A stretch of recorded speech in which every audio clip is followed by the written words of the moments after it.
Magandang araw! Isang magandang balita ang sumalubong sa mga Pinoy boxing fans matapos muling mabigyan ng pag-asa ang pinakahihintay na tapatan sa pagitan ng former 3 Division World Champion na si Janriel Cuadralas Casimero at ng Japanese Monster Pound for Pound King na si Naoya Inoue. Ayon sa pahayag ng manager ni Inoue na si Hideyuki Ohashi, bukas ang kanilang kampo sa posibilidad na ikasa ang mega fight kung magpapatuloy ang tagumpay at impresibong performance ni Casimero sa kanyang mga susunod na laban. Mga susing detalye ng panukalang bakbakan, dream fight para sa mga fans. Inamin ni Ohashi na batid niyang matagal nang inaasam ng mga tagahanga ang tapatang Casimero versus Inoue dahil sa walang tigil na demand ng publiko sa loob ng ilang taon. Itinuturing na niya itong isang ganap na dream fight. Kailangan ng panalo. Malinaw ang paalala ng kampo ni Inoue upang manatiling buhay ang tsansa. Kailangan pagtrabahuan ito ni Casimero. Hindi siya pwedeng matalo sa kanyang mga susunod na bout at dapat patunayan niyang karapat-dapat siyang paglaanan ng panahon ng Japanese champion. Timeline at edad ng dalawang fighter. Nagpayag si Inoue na plano na niyang magretiro sa edad na 35. Sa kasalukuyan siya ay 31 anyos na. Kung magpapatuloy ang mga nakatatakdang laban ni Inoue sa mga susunod na taon, posibleng maganap ang bakbakan bago ang kanyang pagre-retiro sa taong 2028. Sa oras na magkarap sila sa 2028, si Inoue ay magiging 35 anyos, samantalang si Casimero naman ay nasa 39 anyos na. Dahil dito hawak ngayon ni Casimero ang susi sa kanyang sariling tadhana. Kung magagawa niyang magsunod-sunod ang panalo sa mga darating na taon,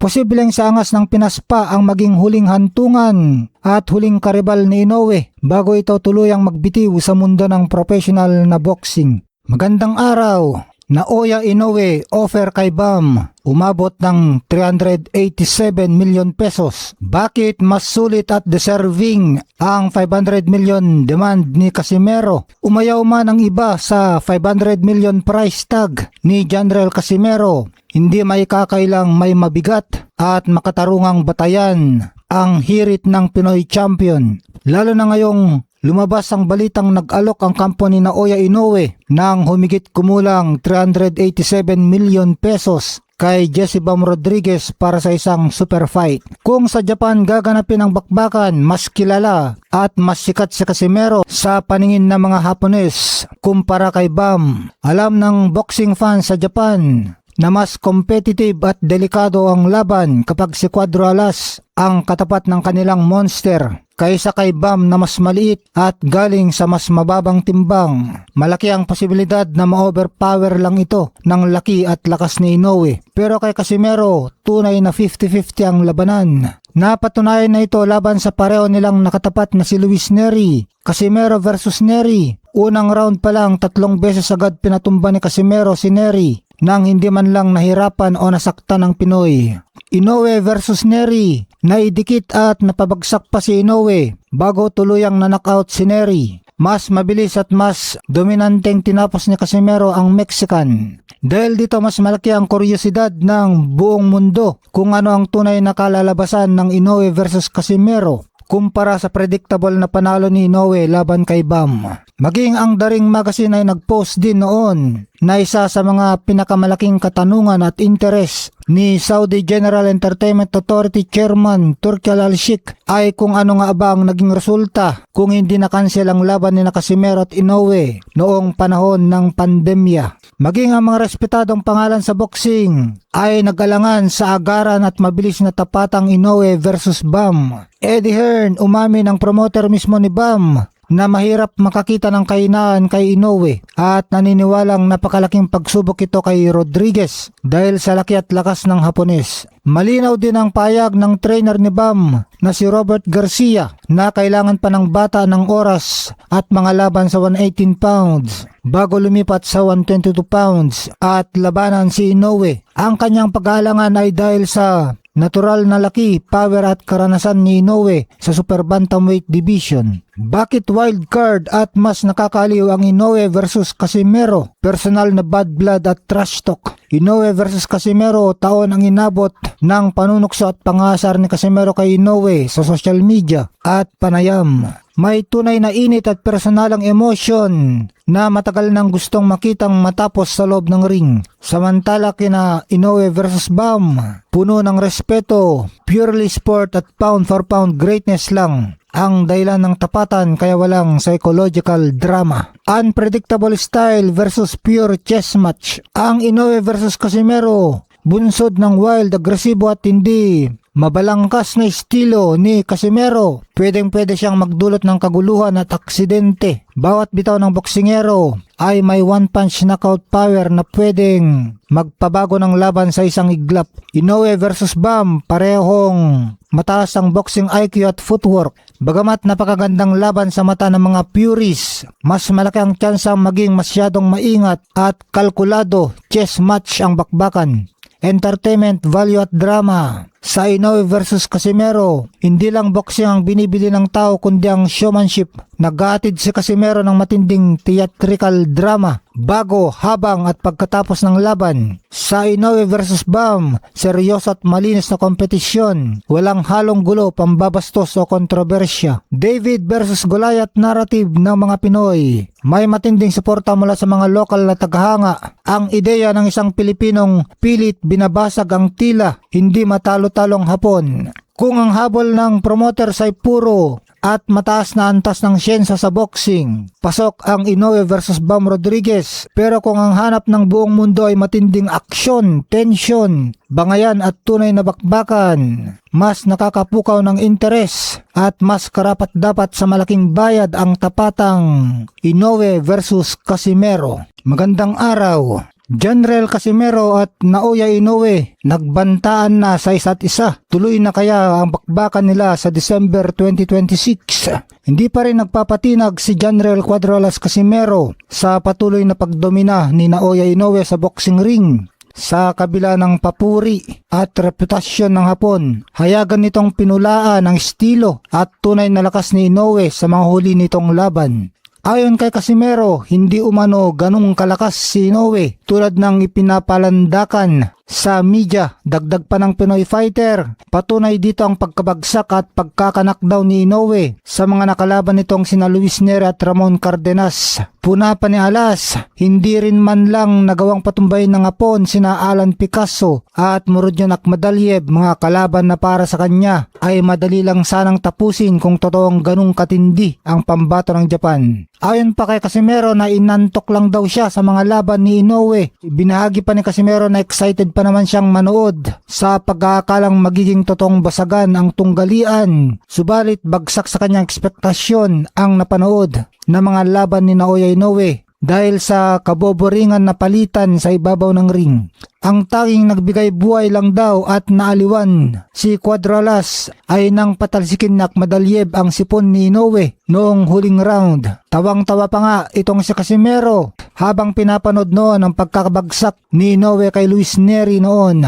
Dahil dito muling iginiit ni Casimero na siya ang tunay na real monster sa division at tinawag lamang na Japanese turtle si Inoue. Naniniwala siya na kung siya ang pumasok sa ring laban kina Picasso at Akhmadaliev, tiyak na wawasakin niya mga ito para magbigay ng tunay at kapanapanabik na aksyon sa mga boxing fans. Ito naman ang banta ni Inoue kay Casimero. Plano ni Inoue na patumbayin sa Casimero. Sa kabila ng walang tigil na panggugulat at banat ni Casimero, may sarili rin ang gulo ang kampo ni Inoue tungkol sa posibleng laban ng dalawa. Batay sa payag ng dating OPBF champion at kaibigan ni Inoue na si Daiki Shino, nakahanda na ang magiging taktika ng Japanese monster para tapusin ang angas ng Pinoy fighter. Magiging defensive fighter muna si Inoue sa mga unang round upang hayaang magpakawala ng mga malalakas na suntok sa Casimero at sumablay. Kaya gagamit muna si Inoue ng epektibong depensa sa simula.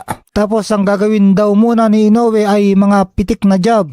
Gagamitan ito ni Inoue ng mabilis at patuloy na mga jab habang umiiwas sa mga counter punches ni Casimero. Papagurin daw muna ni Inoue at padidismayahin si Casimero. Hihintayin ni Inoue na mapagod at mawalan ng gana si Casimero dahil sa kawalan ng asinta sa kanyang mga atake. At kapag ramdam na daw ni Inoue na bagsak na ang stamina ni Casimero, doon na magpapakawala ng direktang kombinasyon si Inoue upang tuluyang in-knock-out ang Pinoy sa middle rounds o mga bandang round 6. Ay, Inoue. You say you are a monster? No. I'm a real monster. You are Japanese torture again. Kung sakaling matutuloy ang laban ninyo ni Naomi, magkano ang hihiritin ng kampo mo? Billion yata. Half billion. A billion pesos. Kung matutuloy yan. Magandang araw. Kalahating bilyong piso o 500 million pesos ang hinihingi ni Casimero para labanan si Naoya, the Monster Inoue. Ito ang pag-uusapan natin mga idol. Pero bago ang lahat, paki-follow naman itong ating Facebook page. Maraming salamat mga idol. 500 million para kay Casimero. Bakit sulit at malaking tsansa na ibigay ito para sa Inoue fight? Umingay muli ang mundo ng pambansang boxing matapos may iulat na humihingi ng 500 million pesos o $8 million ang former 3 Division World Champion na si Janriel Cuadralas Casimero para labanan ang undisputed super bantamweight king na si Naoya Monster Inoue. Habang ang ilan ay nag-aalinlangan, marami ang naniniwalang pantay at makatwiran lamang ang hiling na ito ng Pinoy Pride at may napakalaking posibilidad na pumayag ang mga organizers at ang kampo ni Inoue. May nakikita tayong hudyat na niluluto na ang mega fight ni Casimero at Inoue dahil sunod-sunod na exposure mula sa Daring Magazine kay Casimero at Inoue, lalong-lalo na itong si Janriel Casimero. Pansin ng mga nakatutok na mga boxing fans